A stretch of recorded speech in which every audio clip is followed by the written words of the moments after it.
10년 전만 해도 오토바이 천지였던 베트남 거리가 지금은 현대차와 기아차로 가득합니다. 한 달 만에 거리 패션이 바뀌고 명품 매장엔 사람들이 줄을 섭니다. 삼성 스마트폰 절반이 이 나라에서 만들어지고 애플도 맥북 공장을 세우고 있습니다. 불과 40년 전만 해도 쌀조차 수입하던 나라였는데 말이죠. 오늘은 이 놀라운 변화의 시작점, 베트남이 어떻게 세계의 공장이 되었는지 그 이야기를 들려드리겠습니다. 베트남을 이해하려면 이 나라가 얼마나 힘든 시간을 보냈는지 알아야 합니다. 우리나라처럼 베트남도 외세의 침략을 끊임없이 받았던 나라거든요. 북쪽에 중국이라는 거대한 이웃이 있었으니 고대부터 중국의 간섭을 피할 수 없었죠. 그것도 모자라 19세기에는 프랑스가 들어와서 80년이나 지배했습니다. 프랑스는 베트남을 케이크 자르듯 세 조각으로 나눠서 통치했는데 이게 나중에 남북 분단이라는 비극으로 이어졌습니다. 2차 세계대전이 끝났다고 평화가 찾아온 것도 아니었습니다. 인도차이나 전쟁, 월남전까지 이어지면서 무려 30년간 전쟁이 계속됐거든요. 온 나라가 폐허가 됐죠. 그래도 베트남 사람들은 끝까지 버텼고 결국 모든 외세를 몰아낸 뒤 1975년 북베트남이 남쪽을 통일하면서 베트남 사회주의 공화국이 탄생합니다. 전쟁에서 이긴 공산 정권은 자신감으로 가득 차 있었습니다. 이제 우리가 꿈꾸던 이상적인 나라를 만들어보자 하면서 말이죠. 체제에 반대한 사람들은 대대적으로 숙청했고 시장 경제라는 건 아예 없애버렸습니다. 모든 공장, 모든 토지를 국가 소유로 만들었죠. 집단 농장이라는 걸 도입했는데 쉽게 말하면 농부들을 국가가 관리하는 거대한 팀으로 묶어버린 겁니다. 남베트남 출신 군인 수백만 명은 이 집단 농장으로 보내져서 강제로 일하면서 공산주의 사상 교육을 받아야 했습니다. 이 과정에서 최대 200만 명이 목숨을 잃었습니다. 살기가 너무 힘들어지자 사람들은 작은 배에 몸을 싣고 바다로 탈출했습니다. 보트 피플이라고 불린 이들이죠. 1976년부터 90년대 초까지 무려 79만 명이 조국을 등졌습니다. 목적지도 살아남을 확률도 불확실했지만 그래도 떠난 겁니다. 공산 정권은 희생이 크더라도 자기들 체제만 지키면 된다고 생각했습니다. 하지만 현실은 냉혹했죠. 5년도 안 돼서 베트남 정부는 인정할 수밖에 없었습니다. 이거 완전 잘못됐구나. 특히 농업이 심각했습니다. 나라의 뿌리였던 농업이 집단 농장 시스템 때문에 무너져 내렸거든요. 집단 농장은 이렇게 돌아갔습니다. 국가가 너희는 쌀을 이만큼 생산해서 이 가격에 우리한테 팔아 라고 정해놓은 거죠. 예를 들면 쌀 한 가마니를 무조건 백동의 구경상점에 팔도록 법으로 못 박아 놓은 겁니다. 농부들이 더 많이 만들어서 다른 곳에 비싸게 팔고 싶어도 그럴 수 없었습니다. 그런데 여기서 문제가 터졌습니다. 암시장에서는 쌀 한 가마니가 500동에 거래되고 있었던 겁니다. 똑같은 쌀인데 5배 차이가 나는 거죠. 여러분이 농부라면 어떻게 하시겠어요? 당연히 몰래 빼돌려서 암시장에 팔겠죠. 전국에서 이런 일이 벌어지니까 정작 국가 창고는 텅텅 비어버렸습니다. 국가가 정한 가격은 그대로인데 암시장에서는 10배 이상 높은 값에 거래됐으니 집단농장 사람들은 너나 할 것 없이 불법 거래에 뛰어들었습니다. 일반 시장 경제였다면 어땠을까요? 쌀이 부족하면 가격이 오르고 가격이 오르면 쌀 농사 지으면 돈 되겠네? 하면서 농부들이 더 열심히 생산하겠죠. 그러면 공급이 늘어서 자연스럽게 가격도 내려갑니다. 수요와 공급의 마법이죠. 하지만 집단농장은 이 마법이 작동하지 않았습니다. 내가 아무리 열심히 일해도 내 몫이 늘어나지 않으니까요. 사람들은 열심히 일할 이유가 없었습니다. 결과는 참담했습니다. 쌀 생산량은 급격히 줄어들었고 사람들은 조금이라도 더 벌려고 쌀을 계속 빼돌렸습니다. 쌀값은 하늘 높은 줄 모르고 치솟았죠. 그리고 믿을 수 없는 일이 일어났습니다. 세계적인 쌀 수출 강국이었던 베트남이 오히려 쌀을 수입해야 하는 나라로 전락한 겁니다. 나라가 쌀을 사야 하는 나라가 된 거죠. 성이 갑자기 중국산 스마트폰을 수입해야 하는 상황이 된 것과 같았습니다. 70년대 중반 베트남의 1인당 GDP는 84달러였습니다. 당시 북한이 885달러였으니 북한의 10분의 1 수준이었던 겁니다. 국민들의 삶은 날이 갈수록 더 힘들어졌습니다. 집단 농장에 대한 불만이 폭발하기 시작했죠. 그런데 문제는 농업을 대체할 다른 산업도 없었다는 겁니다. 공업을 키우려면 기술도 배워야 하고 기계도 사야 하는데 그럴 돈이 어디 있었겠어요? 베트남 공산 정권은 등에 식은땀이 났습니다. 이러다가 경제 때문에 민심이 완전히 돌아서면 우리 권력도 위태로워지는 거 아니야? 하는 생각이 든 거죠. 그때 옆 나라들을 둘러봤습니다. 태국은 외국 자본을 활짝 열어주면서 빠르게 성장하고 있었습니다. 베트남 지도부는 깨달았죠. 우리가 뭔가 심각하게 잘못하고 있구나. 더 결정적인 건 중국이었습니다. 중국이 개혁개방이라는 걸 하면서 변화하는 모습을 보고 영감을 얻었습니다. 1986년 12월 공산당 제6차 전당대회에서 역사적인 발표를 합니다. 공산주의의 기본 골격은 유지하되 시장경제를 도입해서 경제를 살리겠습니다. 이게 바로 도이머이 정책입니다. 베트남어로 새롭게 바꾸다라는 뜻이죠. 중국의 개혁 개방을 베트남식으로 따라한 겁니다. 도이머이 정책의 첫 타자는 농업개혁이었습니다. 그룹 계약 시스템이라는 걸 만들었는데 간단히 말하면 이겁니다. 팀이 국가와 계약을 맺습니다. 우리가 쌀100 가마니는 무조건 납품하겠습니다. 여기까지는 기존과 똑같죠. 핵심은 그 다음입니다. 100 가마니 넘게 생산하면 남은 건 시장에 자유롭게 팔아도 됩니다. 였습니다. 터무니없이 낮았던 국가 매입 가격도 시장 가격 수준으로 올렸고요. 이제 같은 테니까 굳이 암시장에 팔지 말고 우리한테 파세요. 라는 메시지였죠. 더 많이 생산, 더 많은 돈을 번다는 이 단순한 공식이 사람들의 욕망과 만나면서 엄청난 일이 벌어졌습니다. 농부들이 미친 듯이 일하기 시작한 겁니다. 내가 더 열심히 하면 내가 더 잘 살 수 있네 하는 생각이 들자 생산성이 폭발적으로 올랐죠. 결과는 놀라웠습니다. 1990년대 중반부터 베트남은 세계에서 두 번째로 많은 쌀을 수출하는 나라가 됐습니다. 쌀을 수입하던 나라가 불과 몇 년 만에 세계 2위 수출국으로 올라선 겁니다. 마치 바닥을 치던 팀이 갑자기 리그 우승을 한 것 같은 반전이었죠. 이제 배를 채웠으니 다음 단계로 넘어갈 차례였습니다. 산업화와 외국적 자본 유치였죠. 국영 기업들에게 이제 너희가 알아서 경영해라고 자율성을 줬고 자영업이나 민간 기업도 해도 되라고 허용했습니다. 상품 가격을 국가가 통제하는 것도 없앴죠. 그러자 생산이 활성화되고 물가도 안정되기 시작했습니다. 10년에 회사법이 만들어지면서 민간 기업이 법적으로 인정됐는데 5년만 30만 개가 넘는 회사가 생겨났습니다. 억눌린 사람들의 사업 욕구가 폭발한 거죠. 외국 자본을 끌어들이기 위해서는 더 과감한 조치가 필요했습니다. 외국인 투자법이라는 걸 만들어서 해외 투자자에게 여기 와서 벌어도 우리가 안 뺏어 갈게요. 소유권 보장해 줄게요. 라고 약속했습니다. 그게 1990년대에 연간 평균 40억 달러 규모의 해외 투자가 베트남으로 쏟아져 들어왔습니다. 진타는 1995년에 나왔습니다.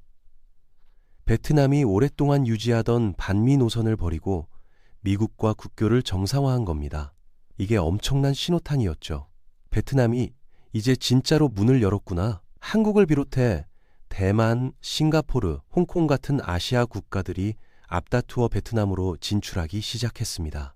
전쟁 위험 때문에 투자를 꺼렸던 나라들이 이제야 안심하고 들어온 거죠. 베트남이 가진 건 명확했습니다. 약 1억 명의 인구와 저렴한 인건비였습니다. 중국보다는 못했지만 충분히 매력적이었죠. 게다가 베트남 사람들은 손재주가 좋고 부지런하기로 유명했습니다. 실제로 삼성은 베트남에 대규모 공장을 세웠고 포스코, 현대자동차 같은 한국 기업들이 대거 진출했습니다. 애플도 베트남에 공장이 있고 아디다스, 나이키, 유니클로 같은 글로벌 브랜드들도 생산 기지를 만들었죠. 베트남은 외국인 직접 투자가 폭발적으로 증가하면서 빠른 경제 성장을 이뤘습니다. 1990년대부터 1인당 GDP가 꾸준히 증가했고 2000년대 이후로는 급격한 성장을 경험했습니다. 1990년부터 2010년대까지 연평균 성장률이 6%를 넘었죠. 8등급, 9등급에서 5등급 가는 건 어렵지 않습니다. 개혁 개방을 하면 대부분 이 정도 성장은 하거든요. 문제는 그 다음이죠. 5등급에서 2등급, 1등급 가는 게 진짜 어려운 겁니다. 베트남도 마찬가지였습니다. 성장이 한계에 부딪힐 것 같았죠. 그런데 놀랍게도 베트남은 최근 다시 가파른 성장세를 이어가고 있습니다. 대체 어떻게 된 일일까요? 여기에는 두 가지 결정적인 이유가 있었습니다. 베트남이 최근 다시 급성장하고 있는 이유. 첫 번째는 인구입니다. 베트남 인구는 약 1억 명인데 전체 인구의 46%가 20대에서 40대입니다. 일할 수 있는 젊은 사람들이 엄청나게 많다는 거죠. 한국의 평균 연령이 44세인 걸 생각하면 베트남은 32세로 엄청나게 젊은 나라입니다. 게다가 교육열도 높습니다. 베트남 정부는 직업훈련을 통해 숙련된 노동자들을 계속 키워내고 있죠. 양질의 노동력이 끊임없이 공급된다는 점이 글로벌 기업들에게는 굉장히 매력적으로 느껴질 수밖에 없습니다. 그런데 더 중요한 건 두 번째 이유입니다. 바로 중국이죠. 중국이 베트남을 도와준 건 아닙니다. 오히려 중국의 불운이 베트남에게는 행운이 된 겁니다. 미중 무역전쟁이 시작되면서 서방 국가들이 중국산 제품에 높은 관세를 매기기 시작했습니다. 게다가 중국의 인건비도 계속 올랐죠. 시진핑 정권이 기업들을 강하게 통제하면서 정치적 불확실성도 커졌습니다. 산업 스파이 문제까지 더해지자 글로벌 기업들은 이제 중국은 좀 위험한데 라는 생각을 하기 시작했습니다. 중국에서 서서히 손을 떼기 시작한 거죠. 중국을 빠져나온 글로벌 기업들이 눈을 돌린 곳이 바로 베트남과 인도였습니다. 중국의 거대한 소비 시장도 무너지기 시작했죠. 중국 경제가 둔화되면서 중국 내수시장의 매력도 떨어졌습니다. 이 모든 게 탈중국의 속도를 더 빠르게 만들었습니다. 중국의 불안과 불확실성, 그리고 치솟는 인건비가 베트남에게 새로운 기회의 문을 활짝 열어준 셈이죠. 덕분에 베트남은 단순한 생산 기지를 넘어서 신흥시장으로 급부상하고 있습니다. 베트남에 가보신 분들은 아실 겁니다. 거리가 정말 빠르게 변하고 있거든요. 10년 전만 해도 오토바이로 가득했던 도로가 이제는 자동차들로 막힙니다. 한 베트남 학자는 코로나 이전까지 오토바이를 타고 다녔는데 최근에 만났더니 자동차를 몰고 나타났다고 합니다. 제 차예요 라며 자랑스럽게 보여줬다죠. 이게 시그널입니다. 중산층이 빠르게 늘어나고 있다는 신호죠. 명품 소비도 급증하고 있습니다. 코로나 시기에도 베트남의 명품 소비는 전혀 타격을 받지 않았어요. 중산층이 그만큼 탄탄하게 형성되고 있다는 증거입니다. 베트남을 남북으로 길게 생겼습니다. 서울에서 부산까지 거리의 4배 정도 되는 긴 나라죠. 그래서 북부와 남부가 완전히 다른 문화를 가지고 있습니다. 북부는 중국의 영향을 많이 받아서 유교 문화가 강하고 보수적입니다. 반면 남부는 캄보디아 쪽 영향을 받아서 자유롭고 개방적이죠. 심지어 사투리도 달라서 서로 못 알아들을 정도입니다. 북부에서는 오빠를 아인이라고 발음하는데 남부에서는 아니라고 해요. 중부지방으로 가면 아예 통역이 필요할 정도로 말이 다릅니다. 베트남이 2000년 넘는 역사 동안 하나의 나라로 지낸 기간이 100년밖에 안 되기 때문이죠. 그만큼 융합이 아직 진행 중인 겁니다. 남북 전쟁의 상처도 여전히 남아 있습니다. 남베트남과 북베트남이 전쟁을 치렀고 북쪽이 남쪽을 무력으로 통일했죠. 그래서 베트남 정부는 남북을 융합하기 위해 엄청나게 노력하고 있습니다.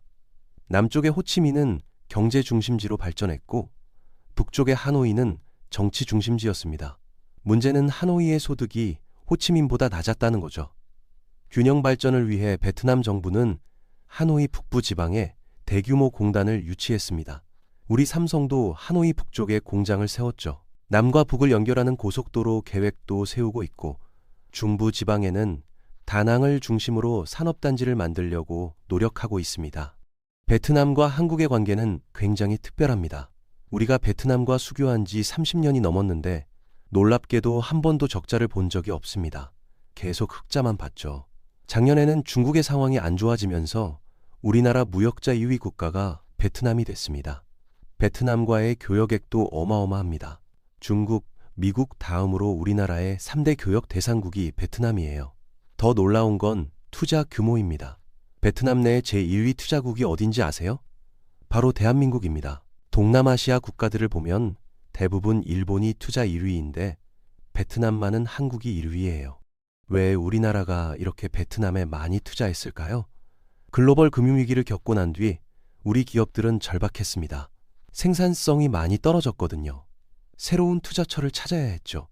그때 눈에 들어온 나라가 베트남이었습니다. 우리 기업들의 의사결정 속도는 다른 나라에 비해 굉장히 빠릅니다. 과감하죠. 그 용기로 베트남에 과감하게 투자했고 우리 기업들끼리 탄탄한 생산망을 구축하면서 베트남에 단단히 자리를 잡았습니다. 지금 베트남에는 우리나라 기업이 9,000개가 넘게 들어가 있습니다. 우리 은행도 들어가 있죠. 신한은행은 베트남에서 완전히 현지화에 성공해서 최대 외국계 은행이 됐습니다. 최근에는 애플도 베트남으로 생산시설을 옮기고 있습니다. 맥북이 메이드인 베트남으로 찍혀 나오는 거죠. 레고, 코카콜라 같은 글로벌 기업들도 생산시설을 베트남으로 이전하고 있습니다. 왜일까요? 그때 중국이 강력한 봉쇄 조치를 했죠. 그래서 글로벌 기업들은 깨달았습니다. 중심으로만 생산하는 건 위험하구나. 재편하기 시작한 거죠. 그 대안으로 가장 주목받는 곳이 베트남입니다. 다마 국가들도 많은데 왜 하필 베트남일까요? 저렴한 임금과 우수한 노동력입니다. 임금은 중국의 60% 수준이에요. 게다가 다른 동남아 국가들과 비교하면 베트남 사람들은 정말 부지런합니다. 손뛰어나죠. 기업들이 활동하기 편하고 제품 품질도 보장된다고 판단한 겁니다. 둘째, 인프라입니다. 동남아 국가들에 비해 도로, 항말, 전력이 잘 갖춰져 있어요. 생산에는 안정적인 전력이 필수적인데 베트남은 그게 가능합니다. 스마트폰이나 가전제품 공장들이 풍부한 전력을 보고 베트남에 들어간 거죠. 미중 경쟁도 베트남을 더 중요한 지역으로 만들었습니다. 중국을 견제하기 위해 베트남에 공을 들이고 있어요. 1년에 미국 국방장관이 베트남을 방문했고 이어서 해스 부통령도 갔습니다. 중국을 강조하면서 경제협력과 안보협력을 논의했죠. 때문에 오랫동안 적대 관계였던 미국과 베트남이 이제는 가까워지고 있는 겁니다. 과보다는 미래의 이익을 택한 거죠. 가만히 있지 않습니다. 베트남에 공을 들이니까 중국도 베트남을 끌어안으려고 노력하고 있어요. 시진핑이 3연임에 성공한 후 제일 먼저 만난 외국 지도자가 베트남 공산당 서기장이었습니다. 중국은 베트남 서기장에게 최고 수준의 의전을 제공했고 종합 선물 세트를 안겨줬죠. 국경 교역 확대, 식품 수출입 확대 등 베트남이 요청했던 사항들을 다 들어준 겁니다. 미국은 당황했을 겁니다. 내가 저렇게 공 들었는데 하면서요. 베트남은 실리를 정말 잘 챙깁니다. 베트남 전체 수입의 1위가 어딘지 아세요? 중국입니다. 중국에서 수입의 3분의 1을 가져옵니다. 중국이 없으면 베트남에서 제품을 제대로 만들 수가 없어요. 중국에서 부품을 수입해야 베트남에서 가공할 수 있으니까요. 베트남이 가장 많이 수출하는 나라가 미국입니다. 작년에 미국 전체 교역국 중 베트남이 7위를 차지했어요. 베트남 입장에서는 미국과 중국 둘 다 놓칠 수 없는 관계죠. 글로벌 정세를 보면 베트남은 정말 외교 천재가 아닌가 싶습니다. 두 나라 사이에서 줄타기를 완벽하게 하면서 실리를 다 챙기고 있거든요. 역사적으로 베트남은 중국과 미국 모두와 불편한 관계였습니다. 미국과는 전쟁을 치렀고 중국은 베트남을 1000년 동안 지배했죠. 그럼에도 불구하고 베트남은 둘 사이에서 줄타기를 제대로 하고 있습니다. 우리나라도 비슷한 입장이잖아요. 미국과 중국 사이에서 균형을 잡아야 하는 상황이니까요. 베트남의 변화는 거리에서만 보이는 게 아닙니다. 사람들의 생활 방식 자체가 달라지고 있거든요. 베트남에는 2번의 러시아워가 있다고 합니다. 하나는 출퇴근 시간이고 또 하나는 아이들 학원 픽업 시간입니다. 베트남의 교육열이 얼마나 높은지 알 수 있는 대목이죠. 베트남에서 일하는 친구들을 만나서 인터뷰를 하다 보면 저녁 6시만 되면 집에 가겠다고 합니다. 아이들 학원 데리러 가야 해요 라면서요. 베트남의 최저임금이 한 달에 20만 원에서 30만 원 정도밖에 안 됩니다. 그런데도 불구하고 1회 과외비로 15,000원 정도를 씁니다. 한 달에 6번만 과외를 시켜도 거의 최저임금을 다 쓰는 거예요. 물론 최저임금 받는 사람들이 다 그렇게 하는 건 아니겠지만 베트남의 교육열이 우리나라만큼 높다는 걸 알 수 있습니다. 이런 교육열이 베트남을 성장시키는 새로운 동력이 되고 있습니다. 코딩 교육 열풍도 대단합니다. 우리나라도 코딩 학원이 인기죠? 베트남도 마찬가지입니다. 코딩 배우려는 사람들이 엄청나게 많아요. 수강료가 200만 원이 넘는데도 사람들이 몰립니다. 왜일까요? IT 기업에 취직하면 월급이 확 오르기 때문입니다. 그래서 비싼 돈을 들여서라도 코딩을 배우려고 하는 거죠. 이런 교육열과 성장 의지가 베트남의 잠재력을 보여줍니다. 글로벌 IT 기업들도 베트남으로 몰리고 있습니다. 손재주 좋고 똑똑한 젊은 사람들이 많다는 걸 알고 있으니까요. 교육열이 높아서 인재들이 계속 나오고 있다는 것도 큰 매력이죠. 2000년 이후에 태어난 지세대들은 더 다릅니다. 이 친구들은 어느 정도 소득이 올라간 상태에서 태어났어요. 해외 유학도 가고 여행도 다니면서 사고방식 자체가 기성세대와 다릅니다. 베트남을 보면 정말 재미있습니다. 베트남도 자원이 많은 나라는 아니거든요. 이 나라가 가진 유일한 힘은 사람입니다. 베트남 정부도 변화하고 있습니다. 예전에는 메이드 인 베트남을 강조했다면 이제는 메이드 인 베트남을 외칩니다. 베트남 안에서 만드는 거죠. 4차 산업혁명 인재 양성이 슬로건입니다.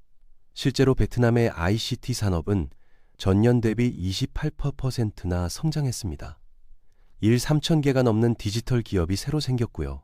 코로나19라는 어려운 상황에서도 유니콘 기업들이 탄생했습니다. 자산 가치가 10억 달러가 넘는 기업들 말이죠. 게임사로는 VNG나 스카이마비스 같은 회사가 있고 핀테크 기업으로는 암페이나 모모 같은 회사들이 있습니다. 우리가 베트남 하면 뭘 떠올리나요? 신발 공장, 옷 공장, 인형 공장 이런 거 아니었나요? 그런데 지금은 완전히 다릅니다. 빠르게 변하고 있어요. 베트남 출장을 자주 가는 사람들은 깜짝깜짝 놀란다고 합니다. 갈 때마다 다르거든요. 2010년대 중반에 한 달에 한 번씩 베트남에 간 사람이 있었는데 한 달 전에 갔을 때 거리 여자들의 패션과 다음 달 여자들의 패션이 달랐다고 합니다. 그만큼 변화 속도가 빠른 거죠. 와, 이 속도면 우리가 잘못하면 정말 따잡힐 수도 있겠다는 위기감이 들 정도라고 해요. IT 플랫폼 기업 대표들과 이야기를 나눠보면 베트남으로 진출하겠다는 분들이 꽤 많습니다. 지금 들어가야 한다는 거죠. 베트남은 아름다운 역사 유적지도 많고 관광지도 많습니다. 문화산업 소재를 개발하는 데 있어서 정말 큰 잠재력을 가진 나라예요. 호이안이라는 도시가 있습니다. 15세기에서 19세기에 건설된 무역도시인데 베트남 문화와 외국 문화가 어우러져서 독창적인 분위기를 만들어냈습니다. 관광객들의 마음을 사로잡는 곳이죠. 야경이 끝내준다는 이야기가 많은데 거리가 다 유럽풍입니다. 달랏이라는 도시도 있어요. 프랑스가 지배할 때 휴양지로 개발된 곳인데 유럽풍의 이국적인 분위기와 다양한 포토존 때문에 상당히 매력적인 곳입니다. 남부 쪽으로 내려가면 건터라는 도시가 있습니다. 신이 숨겨놓은 휴양지라고 불리는 곳인데 해변이 정말 아름답습니다. 베트남 정부는 이런 관광지들을 발굴하고 육성하는 데 많은 노력을 기울이고 있습니다. 그런데 관광지만으로는 부족합니다. 베트남의 유구한 역사 속에 있는 스토리텔링을 활용하는 것도 중요하죠. 베트남 문화를 우리나라에 소개하는 것도 필요합니다. 지금은 우리 문화만 베트남으로 일방적으로 소개되고 있거든요. 일방향적인 문화 교류죠. 문화 교류가 지속 가능하려면 쌍방향이어야 합니다. 그래야 한류가 일시적인 유행으로 끝나지 않고 누구나 즐길 수 있는 글로벌 문화가 될 수 있습니다. 블랙핑크 멤버 로제를 아시죠? 로제가 솔로곡 뮤직비디오에서 베트남 디자이너 꽁자가 디자인한 옷을 입었습니다. 당시 베트남 사람들은 자국 출신 디자이너의 옷을 로제가 입었다는 것만으로도 엄나게 화제가 됐고 자부심을 느꼈다고 해요. 몇 년 전에 호치민에서 열린 베트남 패션쇼에 간 적이 있는 사람의 말에 따르면 베트남 디자이너들이 굉장히 독창적이라고 합니다. 약간 투머치한 느낌의 디자인이나 컬러들도 있었지만 그게 5, 6년 전 이야기니까 지금은 훨씬 더 세련되게 발전했을 겁니다. 블랙핑크 로제가 입을 만큼 성장한 거니까요. 성장 속도가 정말 빠릅니다. 뉴진스에도 베트남 멤버가 한 명 들어가 있죠. 그것 때문에도 베트남에서 많이 화제가 되고 있습니다. 이제는 걸그룹들도 동남아시아 시장까지 고려하면서 멤버를 국제적으로 구성합니다. 글로벌 오디션을 그 나라에 가서 개최하는 경우도 많아졌고요. 두 나라의 소프트 파워를 연결한다면 새로운 시너지를 만들어낼 수 있을 겁니다. 작년 베트남 경제 성장률이 몇 %였는지 아세요? 8%입니다. 세계 경제가 정말 어려운 상황에서도 베트남은 높은 성장률을 기록했습니다. 올해도 IMF 전망에 따르면 6% 이상 성장할 거라고 합니다. 이렇게 빠르게 성장하다 보니 베트남 내에 신흥부유층이 증가하고 있습니다. 하노이나 호치민에 가면 최고금품 자동차들이 거리를 다니는 걸 볼 수 있어요. 코로나19를 베트남도 심하게 겪었는데 베트남의 명품 소비는 전혀 타격을 받지 않았습니다. 왜일까요? 중산층이 정말 빠르게 증가했기 때문입니다. 명품 소비 경향이 나타나면서 코로나 시기에도 줄어들지 않았던 거죠. 베트남의 1인당 소득은 4,000달러밖에 안 됩니다. 그렇지만 상위 10% 부유층은 또 다른 소득 수준을 누리고 있죠. 어느 나라나 마찬가지입니다. HSBC 은행의 조사에 따르면 구매력으로 평가한 하루 소득이 50달러에서 110달러 정도 되는 중상위층이 연평균 17%씩 증가할 거라고 합니다. 소비시장도 중산층이 증가한 만큼 연 8%씩 성장할 거라고 예측하고 있어요. 소득도 늘어나고 소득 늘어난 사람들도 늘어나는 겁니다. 집안 소득이 늘어나면 뭐가 제일 먼저 달라질까요? 밥상이 달라집니다. 고기 반찬이 올라오죠. 주머니 사정이 좋아지면 좋은 거, 건강한 거를 먼저 찾게 됩니다. 베트남도 중산층이 두터워지면서 건강한 먹거리에 대한 관심이 상당히 높아지고 있어요. 식품 소비가 고급화되고 있습니다. 딸기, 해조류, 김, 조미김 같은 건강식품들이 베트남에서 인기를 끌고 있죠. 우리나라 식품 파이, 증류주, 화장품까지 인기가 많습니다. 지금 우리가 베트남에 가장 많이 수출하는 품목이 뭔지 아세요? 중간재입니다. 부품이나 원자재를 팔고 있는 거죠. 베트남으로 중간재 수출을 유지하는 게 정말 중요합니다. 그런데 베트남 소득이 빠르게 증가하고 있다는 건 새로운 소비재 시장이 커질 거라는 뜻입니다. 이 소비재 시장을 어떻게 공략할 것인가에 대한 고민이 필요합니다. 베트남 거리를 보면 오토바이가 정말 많죠. 그런데 최근에 차가 엄청나게 늘었습니다. 코로나19 이전까지 베트남에 출장을 갔다가 2년 동안 못 갔던 사람이 작년에 다시 갔는데 변화가 바로 그거였다고 합니다. 차가 엄청나게 늘어났다는 거죠. 자동차 시장에서 가장 많은 점유율을 차지하는 건 토요타입니다. 그런데 이 위와 3위가 현대와 기아예요. 현대와 기아를 합치면 토요타보다 많습니다. 우리 차의 점유율이 베트남 시장에서 제일 높은 겁니다. 동남아 어느 나라를 가도 우리나라 차가 많이 보이는 나라는 드뭅니다. 베트남이 유일합니다. 차가 이렇게 많아지면 교통체증이 심해지겠죠. 예전에는 신호등이 없는 사거리에서도 사람들이 안 부딪혔습니다. 보이지 않는 손이 있는 것처럼 오토바이들이 잘 빠져나갔어요. 신기했죠. 그런데 요즘은 신호등이 정말 많이 생겼습니다. 교통량이 늘어났기 때문에 신호등을 만들 수밖에 없는 거죠. 지하철도 만들고 있습니다. 하노이도 짓고 호치민도 짓고 있어요. 안타깝게도 일본 자본으로 하고 있는데 일부 구간에는 우리 기업이 들어가 있습니다. 하노이 롯데호텔 옆에서 공사하고 있는 게 보이는데 그 지역을 우리나라 업체가 담당하고 있습니다. 베트남이 빠르게 변화하면 기업들은 현지에 가서 변화를 직접 봐야 합니다. 안 그러면 도태될 수 있거든요. 어느 나라든지 그 나라에서 성공하고 싶으면 계속 머무는 게 중요합니다. 무슨 일이 생기든지 꾸준히 남아 있어야 해요. 무슨 일이 생겼다고 바로 철수해버리면 성공할 수 없습니다. 미얀마가 좋은 예입니다. 미얀마에서 쿠데타가 일어났을 때 일본 기업들은 철수하지 않고 끝까지 버텼어요. 우리 언론에서는 미얀마 쿠데타가 일어났으니 철수해야 한다고 계속 보도했죠. 안타까웠습니다. 우리 기업들은 거기 남아 있어야 했거든요. 어떤 형태로든 남아 있어야 나중에 기회가 또 생기니까요. 베트남은 새로운 생산 기지로서의 가치도 있지만 우리나라의 수출 시장으로서도 중요합니다. 베트남 사람들이 뭘 원하는지 파악해서 현지에 맞는 제품을 개발하는 게 중요하죠. 예를 들어볼까요? 베트남 정부가 지금 대기 오염에 대해 상당히 관심을 기울이고 있습니다. 대기 오염을 줄이기 위해 2025년부터 하노이 시내에서 내연기관 오토바이를 퇴출한다고 합니다. 그러니까 전기 오토바이에 대한 관심이 높아졌죠. 전기 오토바이 시장이 매년 20%씩 성장하고 있습니다. 발빠른 우리 중소기업도 하노이에 생산 공장을 열어서 전기 오토바이를 만들고 있어요. 베트남의 국가 전략을 잘 파악한다면 우리 기업들에게 새로운 기회가 만들어질 겁니다.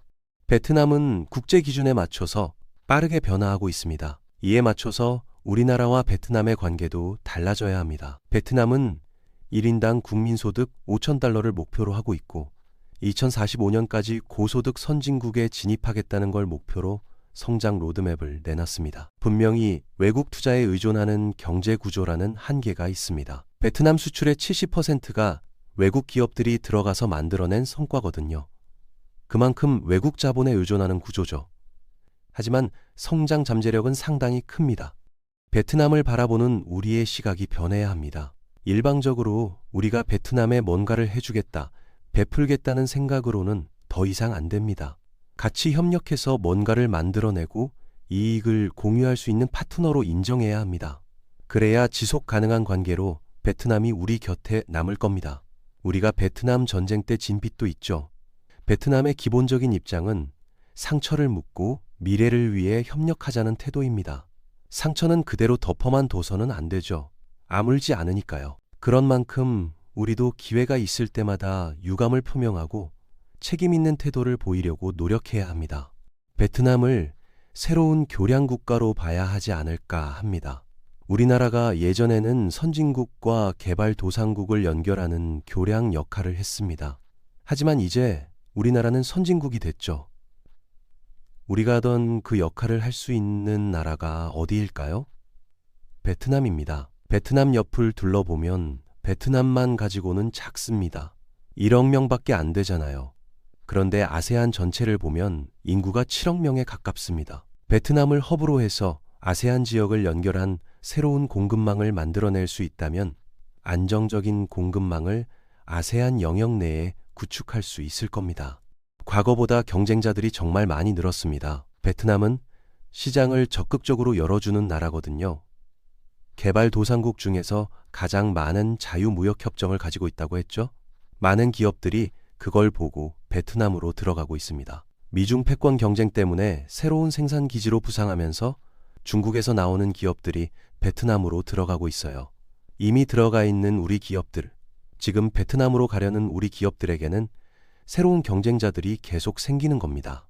우리도 협력 방향을 새롭게 모색해야 하는 시점입니다. 그런데 여기서 중요한 질문이 하나 있습니다. 베트남이 정말로 선진국까지 올라갈 수 있을까요? 처음에 했던 말 기억하시나요? 전망이 생각보다 좋지 않다는 말입니다. 이유는 간단합니다. 중진국 함정과 베트남 산업의 한계 때문이죠. 중진국 함정이 뭘까요?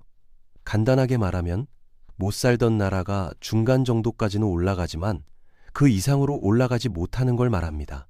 실제로 중진국 함정을 돌파한 국가는 거의 없습니다. 대표적인 나라가 우리나라인데 괜히 한강의 기적이라고 불리는 게 아닙니다. 들어보시면 중진국을 돌파하는 건 말 그대로 기적 수준이거든요. 중진국에서 더 이상 올라가지 못하는 이유가 뭘까요? 일단 산업 구조를 개혁해야 하고 좀 살기 시작하면 저출산 문제가 찾아옵니다. 그 외에 각종 사회 문제들도 생기고 정치도 안정화되어야 하죠. 무엇보다 가장 큰 건 인적 자본과 산업의 문제입니다. 두 가지가 사실 같은 이야기이기도 한데 선진국이나 고소득 국가로 올라서려면 필수적으로 고부가 가치 산업으로 전환해야 합니다. 그리고 이 고부가 가치 산업을 자국의 기술력, 자국의 기업들이 이루어내야 합니다. 베트남의 빠른 경제 성장은 지금까지 이야기한 것처럼 글로벌 기업들의 하청 공장 덕분에 가능했던 겁니다. 한국은 이뤄냈는데 왜 베트남은 안 되냐고 물으실 수 있습니다. 시기가 좋지 않습니다. 과거의 고부가 가치 산업과 지금, 그리고 미래의 고부가 가치 산업이 다르니까요. 4차 산업혁명은 저개발 국가나 중진국이 해낼 만한 산업들이 아니거든요. 까놓고 말해서 베트남에서 천재가 10명 정도 나오지 않는 이상, 아니면 베트남 사람이 미국에서 4차 산업혁명 분야 중 하나에서 최고를 찍고 회사와 기술까지 다 싸들고 베트남으로 들어오지 않는 이상, 아니 이렇게 해도 힘든 수준입니다. 그렇다고 도시국가가 아닌 베트남이 굳이 4차 산업이 아니더라도 지금의 고부가 가치 산업인 금융이나 반도체, 제약 같은 산업에 진입해서 성공을 해낼 수 있을까요? 힘듭니다. 과거와 달리 기술 수준이 너무 발전했기 때문에 지금 시작해서 따라잡기도 힘들고, 동시에 4차 산업혁명이 모든 산업에 적용되면서 선진국들은 따라잡을 수 없을 정도의 격차를 만들어낼 테니까요. 를 보면 부동산, 통신사, 석유, 은행 이런 것들입니다. 이마저도 전부 국영기업이고 딱 하나 고부가 가치 민간 기업이 상위에 있는데 삼성전자, 베트남입니다. 각종 보고 이제 후진국들 선진국 반열에 올라올 수 없다. 사다리는 이 끊어졌다는 말이 괜히 나오는 게 아닙니다. 전문가들은 개천에서 용나는 시기는 이미 지났다고 봅니다. 베트남과 달리 인도의 미래가 밝게 전망되는 이유도 미국 CEO 중에 인도계가 많고 미국에서 공부해서 공부하고 사업하던 사람들이 인도로 들어와서 스타트업을 열고 4차 산업에 많은 투자를 하고 있기 때문입니다. 실제로 AI 동향을 보면 미국이 압도적이고 이후 중국, 일본, 캐나다 순으로 많습니다. 주요 국가로는 한국, 인도, 사우디, 이스라엘, 호주, 싱가포르가 꼽혔죠.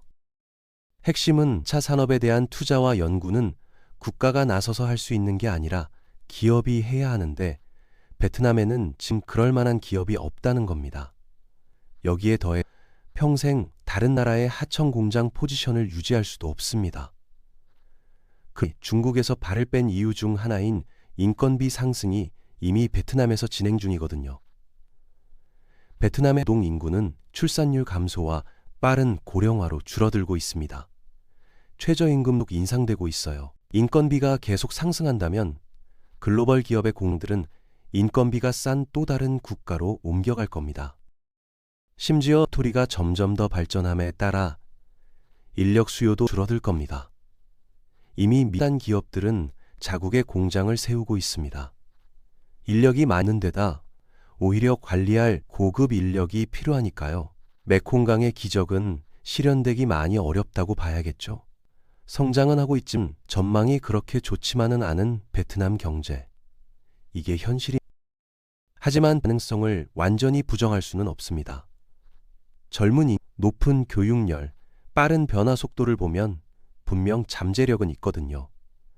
다만 서까지 가는 길이 험난하다는 것뿐이죠. 우리에게 베트남 여전히 중요한 파트너입니다. 생산 기지로서도 소비 시장으로서도 문화 교류 파트너로서도 말이죠. 베트남 한계를 모두 이해하면서 현명하게 협력해 나가는 게 중요합니다. 여러분은 생각하시나요? 베트남 정말로 선진국까지 갈 수 있을까요? 아니면 중진국 함정에 갇히게 될까요? 답은 아. 다만 베트남이 지금 이 순간에도 빠르게 변화하고 있다는 사실입니다. 10년 전과 지금이 다르고 지금과 10년 후도 분명 다를 겁니다. 그 변화를 지켜보는 것도, 그 변화 속에서 기회를 찾는 것도 우리의 몫입니다. 오늘 베트남의 놀라운 성장 이야기 재미있게 보셨나요? 도움이 되셨다면 구독과 좋아요 부탁드립니다. 다음에도 더 흥미로운 이야기로 찾아뵙겠습니다. 감사합니다.